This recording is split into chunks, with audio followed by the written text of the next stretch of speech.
No Compromise, No Political Trading by Wilhelm Liebknecht. The Party Law.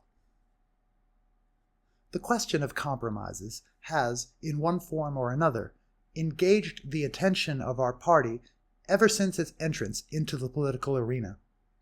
But I have not now the time, nor is this the place, for a complete historical presentation of the subject. The present state of party law, in reference to the compromise question, is expressed in the resolutions of the party conventions, held at Cologne, Hamburg, and Stuttgart. The resolution of the Cologne Convention, passed October 28, 1893, is as follows.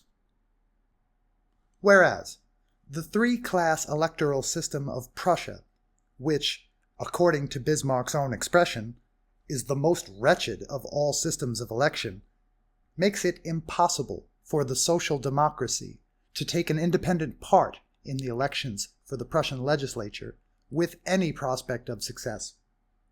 And whereas it contradicts the principles heretofore followed by the party in elections to enter into compromises with hostile parties, because this would necessarily lead to demoralization and to strife and dissension in the ranks of the party, therefore, resolved, that it is the duty of the party members in Prussia to abstain from participation in the elections for the legislature.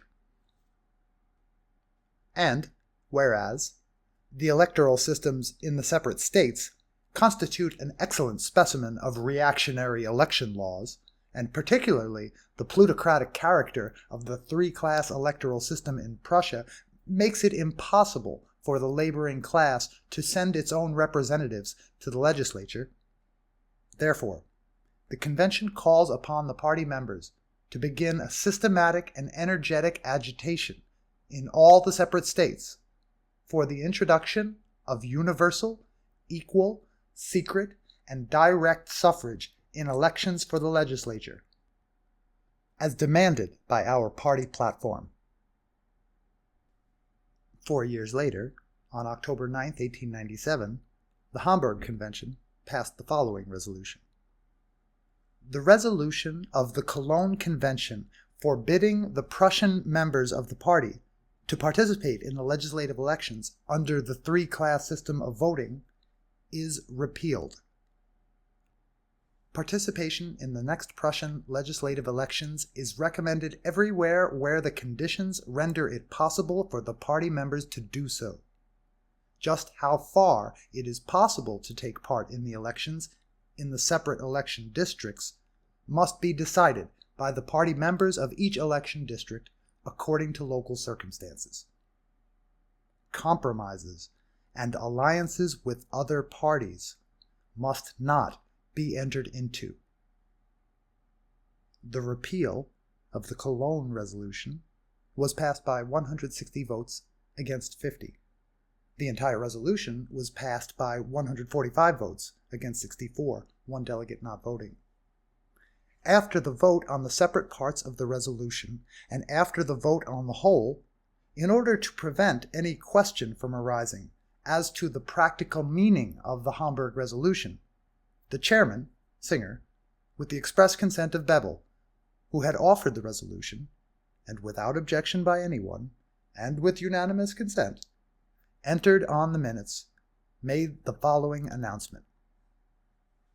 I wish to state that the convention is unanimous in the view that under the resolution adopted here, no participation in the elections can take place except by putting up social democratic candidates. That comrades should, in the first instance, vote for candidates of the Liberal Party was, as Bebel remarked, absolutely excluded, and would belong under the head of compromises and alliances with other parties. In spite of the clear language of the resolution, and of the clear and authoritative interpretation thereof on a point susceptible of different constructions, the convention had hardly adjourned when differences of opinion began to be expressed, in sharp contradiction to the facts and to the record of the proceedings.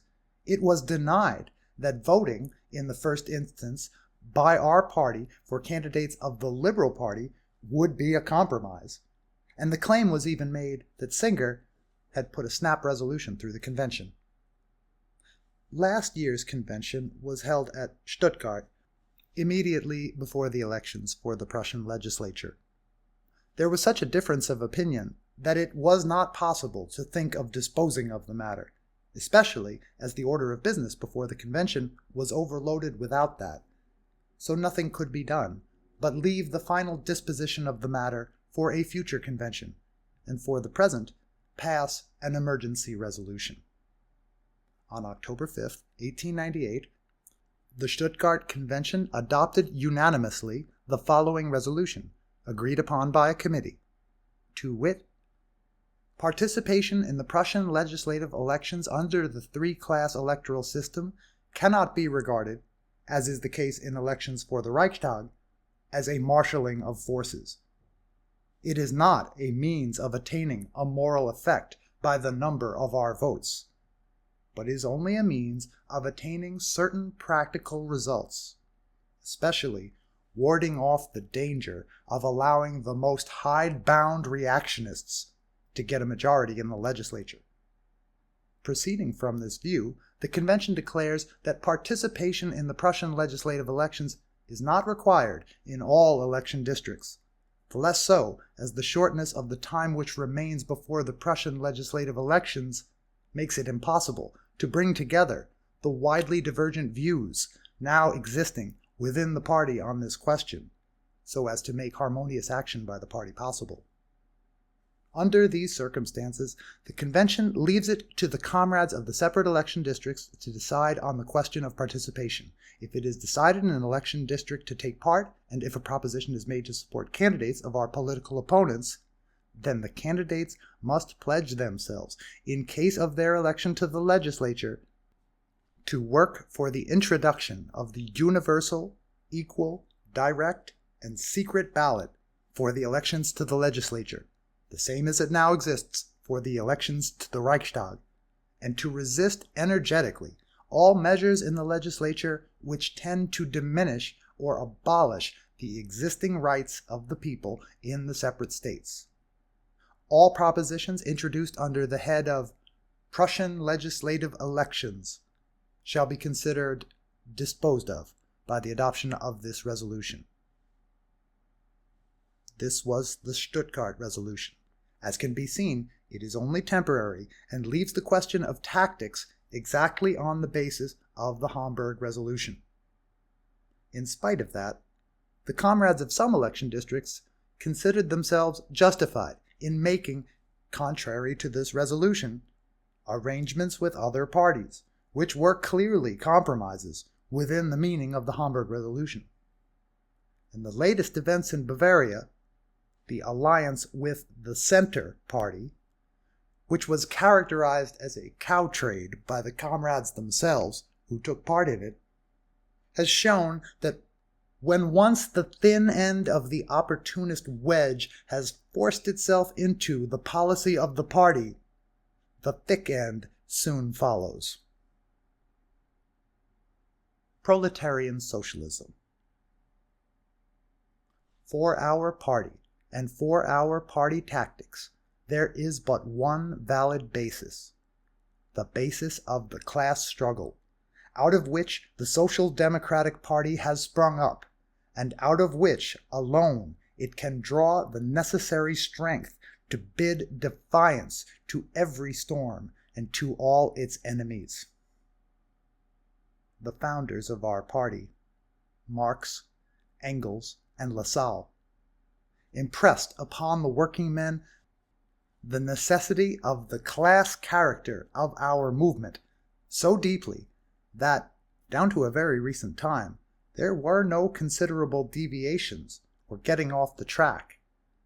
The Cologne resolution was called forth by a proposal made by Edward Bernstein, then living in London, and as editor of the Social Democrat, honored by the members of the party.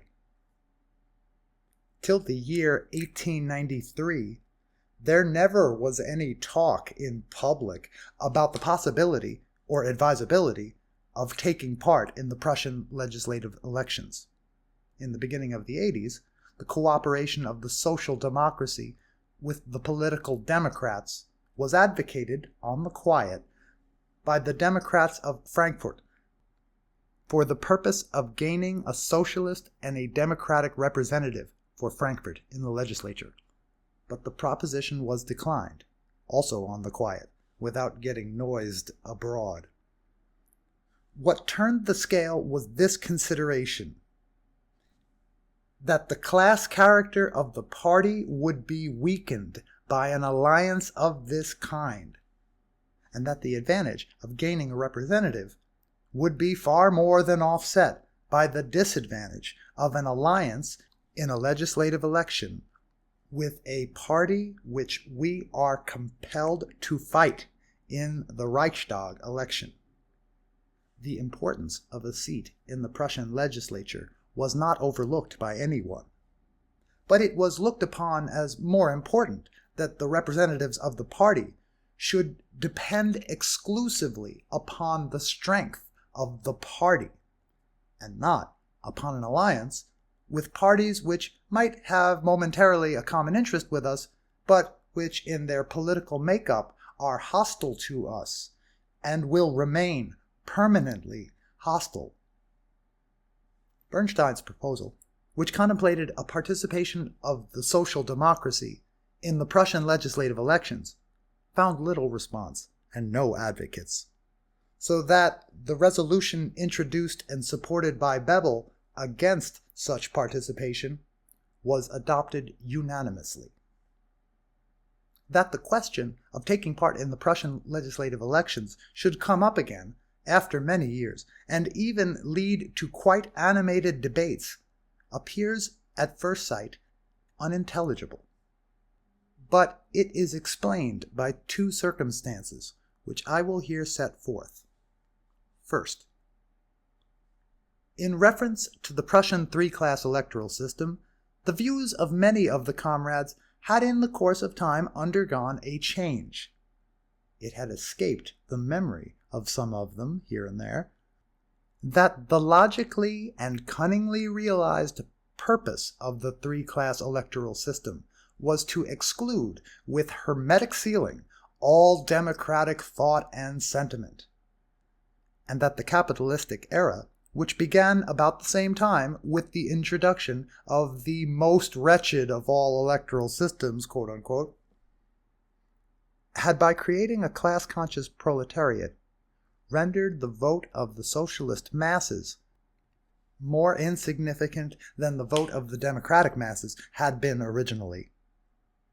How badly many of the speakers, both men and women, at the Hamburg Convention deceived themselves as to the working of the three-class electoral system is clear from the fact that some of them entertained the delusion that the reform of the Prussian legislative elections could be used as the means of a grand arousing of the masses.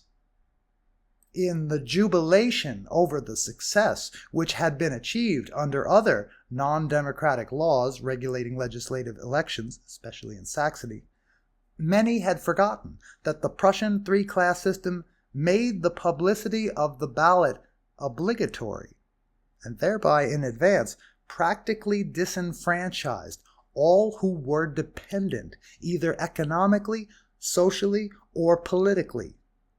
That is, the great majority of the population, and by this means alone rendered it impossible for the masses to take part in the election or get up any general enthusiasm. The optimistic self-deception in regard to the three-class electoral law went so far that not a few of the comrades imagined in all seriousness that we Social Democrats would be in a position by our own strength, without fusion or even an alliance with other parties, to win a number, if only a small number, of seats. Today, no one is laboring under this delusion any longer. Today, everybody knows that we cannot win a single seat in the Prussian legislature without a compromise or an alliance. It was different 2 years ago when the party convention, its majority being under the curse of optimistic self-deception, pronounced in favor of taking part in the Prussian legislative elections. Fortunately, however, the heads and Supreme Council of the party bethought themselves of the origin and nature of the party, and by an unqualified prohibition of all compromises and alliances with other parties, sought to prevent the self-deception from causing steps which might injure the party and lead it astray into wrong paths. The Hamburg Resolution has been called contradictory and illogical. True, if the party, the same as before, rejected all compromises and alliances with other parties, then there was no sense in repealing the Cologne Resolution. The contradiction is explained, as already indicated, by the fact that a portion of the party deceived itself, or was deceived, as to the nature of the Prussian three-class election law.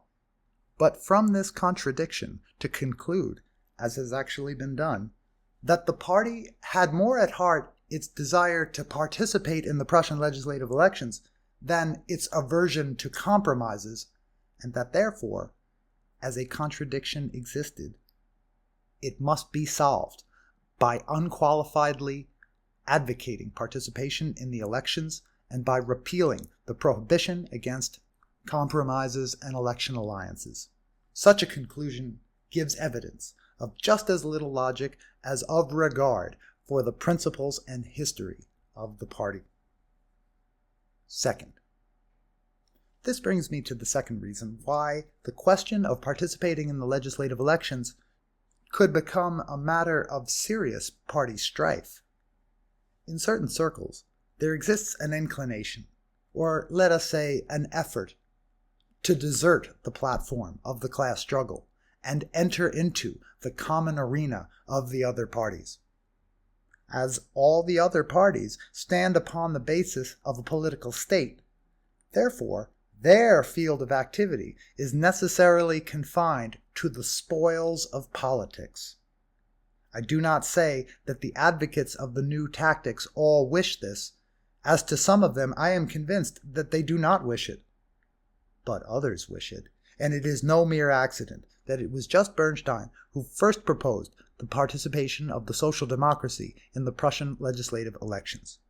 This tactics corresponds perfectly with Bernstein's program, which aims at the politicalization of the social democracy, whereas it is decidedly illogical from the standpoint of those who do not wish to deny or destroy the militant character of our party as carrying on a class struggle. State capitalism.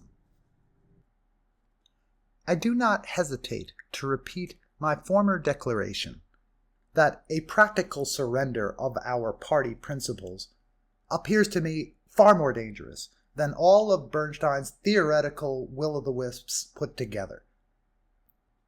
It has been claimed that in the spoils parties, political nerve has died out, that they have lost the spirit of freedom and justice.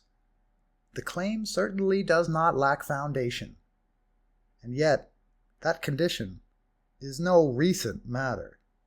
Disregarding short periods, the German bourgeoisie never did have what is understood by political nerve. But however that may be, it cannot be denied that we are now living under the influence of politico-economic conditions which tend to sharpen in the highest degree the economic and political antagonisms on the one hand, and yet, on the other hand, tend towards an opportunist relaxation of principles.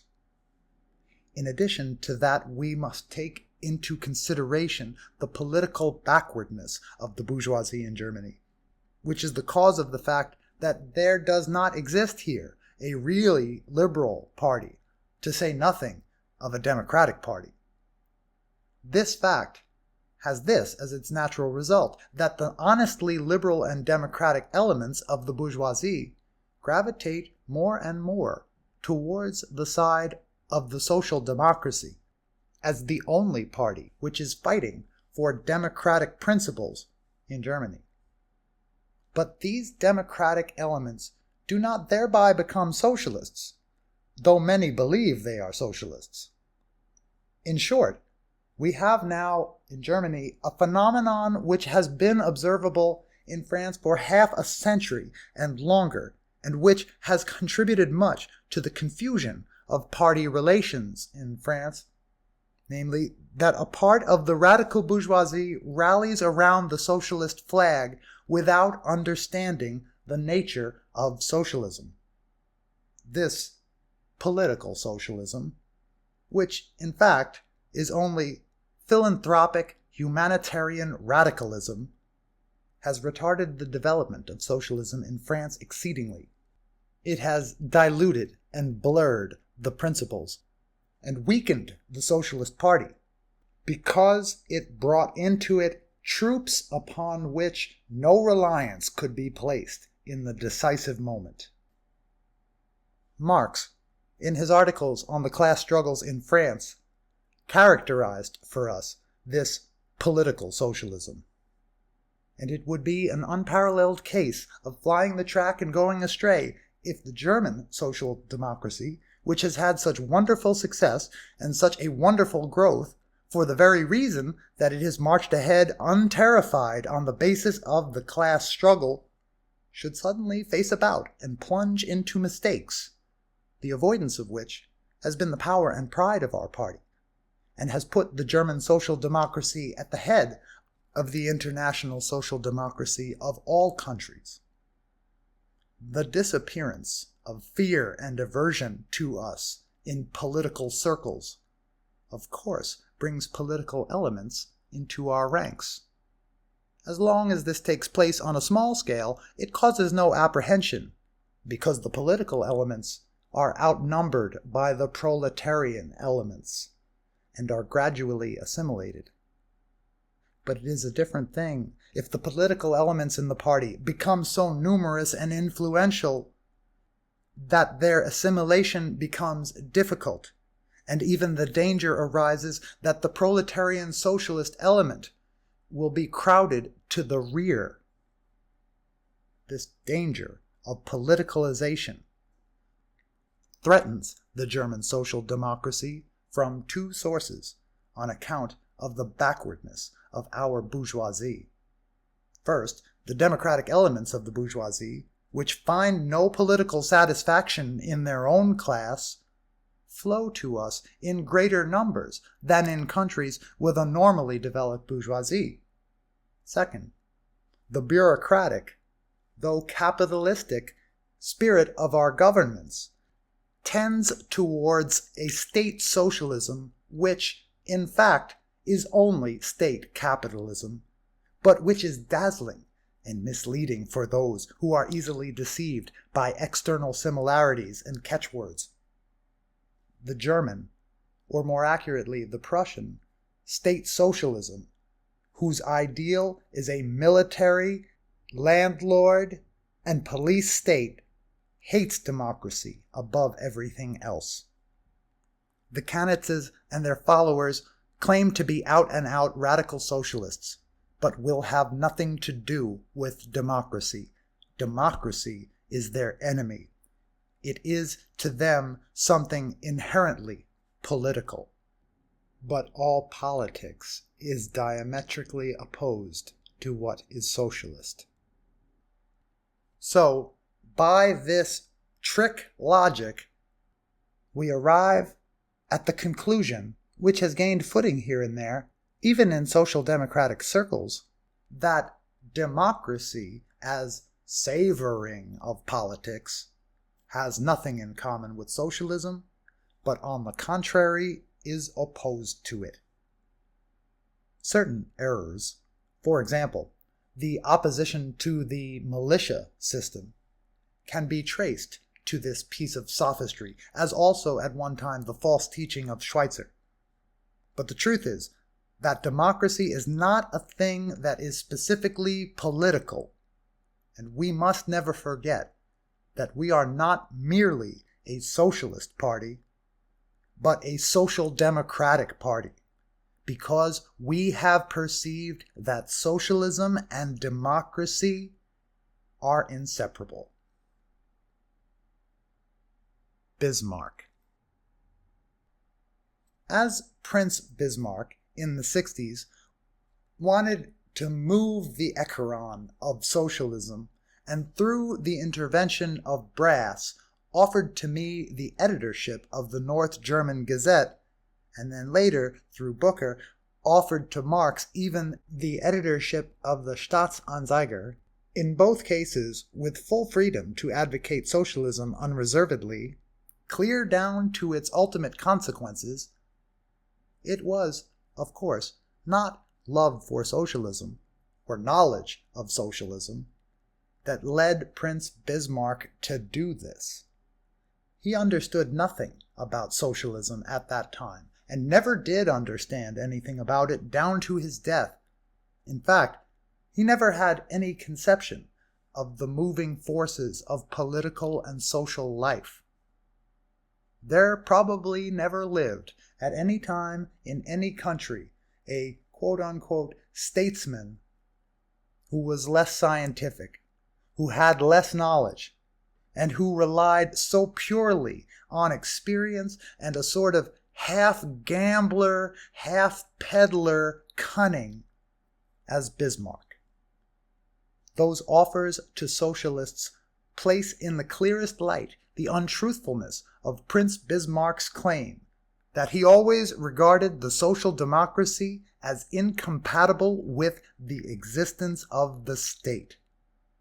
Bismarck wanted to use socialism for the purpose of breaking up and dissolving the bourgeois liberal opposition, especially the Progressive Party. This, in itself, is the most conclusive proof that he had no conception of the real nature of socialism. Of course, the fate of the boy magician was repeated. The elemental force which was conjured up grew over the head of the dabbler, and he did not get the best of socialism. Socialism got the best of him. The question of tactics came up then in our party for the first time. Should we, in consideration of certain concessions to the laborers, aid Bismarck against the Progressive Party and other opponents of his policy, in the expectation of being then after that strong enough for a successful struggle against him and against the landlord, police, and military state embodied in his person?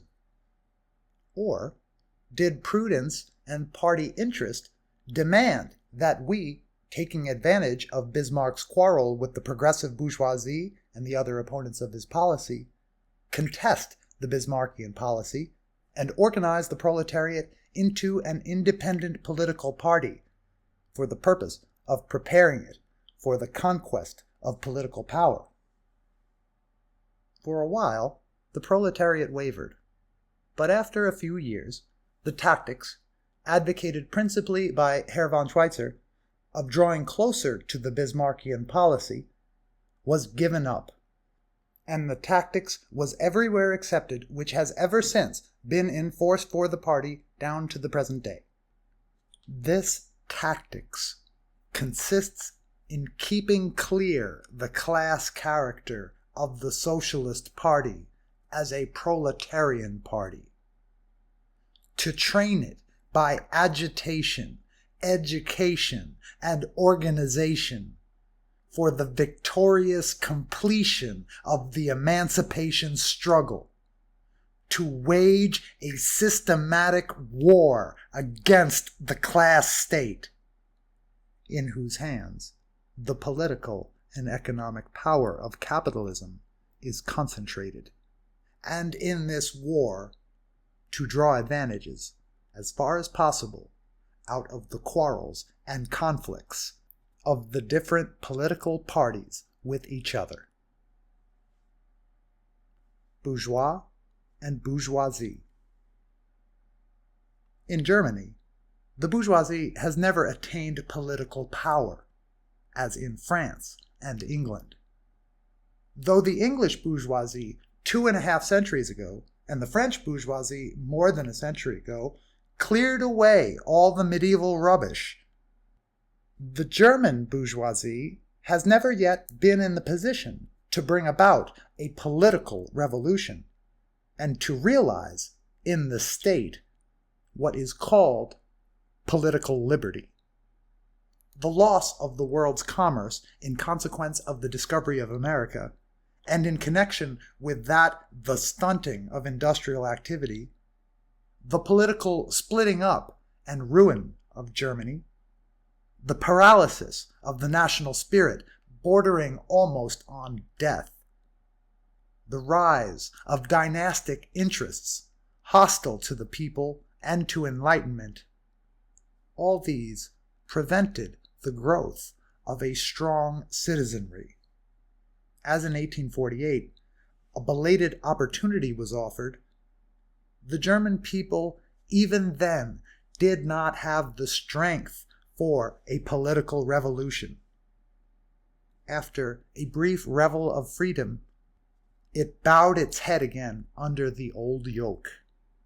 From fear of the laborers, in whom it scented a new and dangerous power, it became reactionary, without ever having been revolutionary. It did penance for its dreams of freedom, which appeared to it as youthful indiscretions, and threw itself into the arms of political reactionism, filled with but one remaining ideal: to get rich. The citizen disappeared from the political arena and became either politically indifferent or else capitalistic. And to be capitalistic means to recognize and support the government unconditionally, provided it is a class government and represents and promotes exclusively the interests of capitalism. To prevent misunderstandings and wrong impressions, we must become fully conscious of the difference between political and capitalistic. These two ideas, which, because of the ambiguity of the German word Bürger, are very easily confused by us Germans, must be clearly separated from each other. In France, the word bourgeois, which in the Middle Ages had the same meaning as our German Bürger, in the course of time and of economic development gradually assumed the meaning of great capitalist, whereas we Germans, for this latter idea, borrow the French word bourgeois, but also use concurrently the German words Bürger and bürgerlich, without noticing the difference. So, there arises a confusion of language, which is anything but conducive to clearness of conception. We speak of bürgerlich society and mean modern capitalistic bourgeois society. We speak of bürgerlich spirit, bürgerlich freedom, and mean a democratic spirit of freedom, such as the citizenry had in former times, when it was fighting the priests and feudal landlords, which spirit, however, is diametrically opposed to the spirit of the capitalistic, and hence reactionary, landlord and priest-coddling citizenry, or bourgeoisie of today.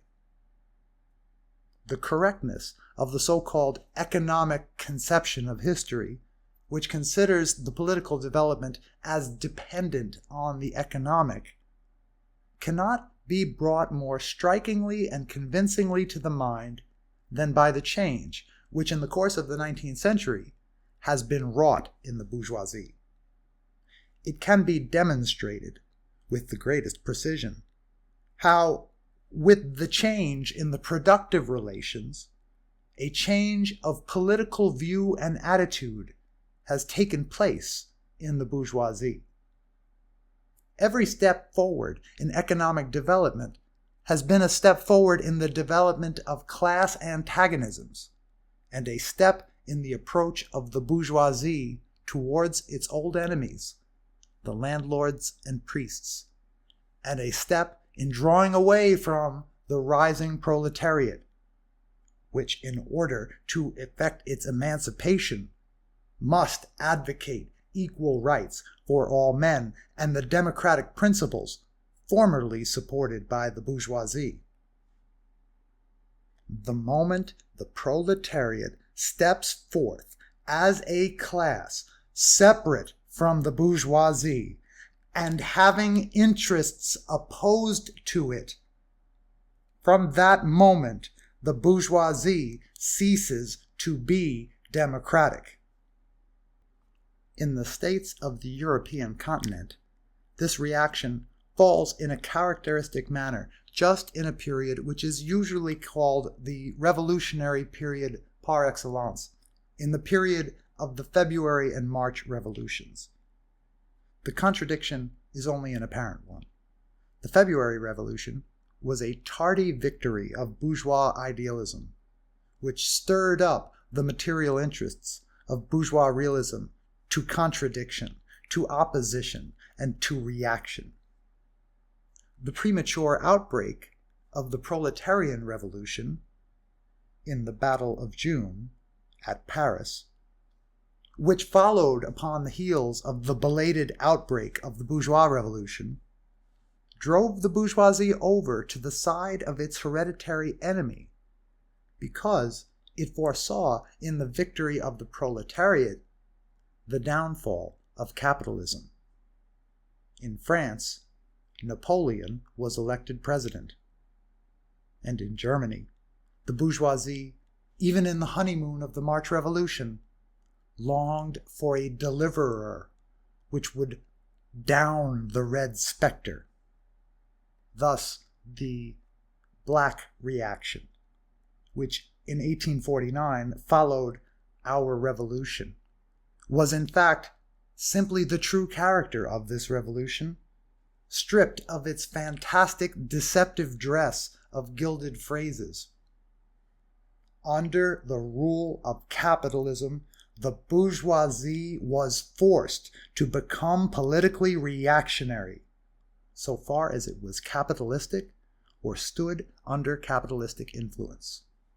The Black Reaction, which half a century ago spread over the European continent, was just as much a historical necessity as the still blacker reaction of the present zigzag policy of penitentiary bills which capitalism, in a fit of desperation, has forced upon us.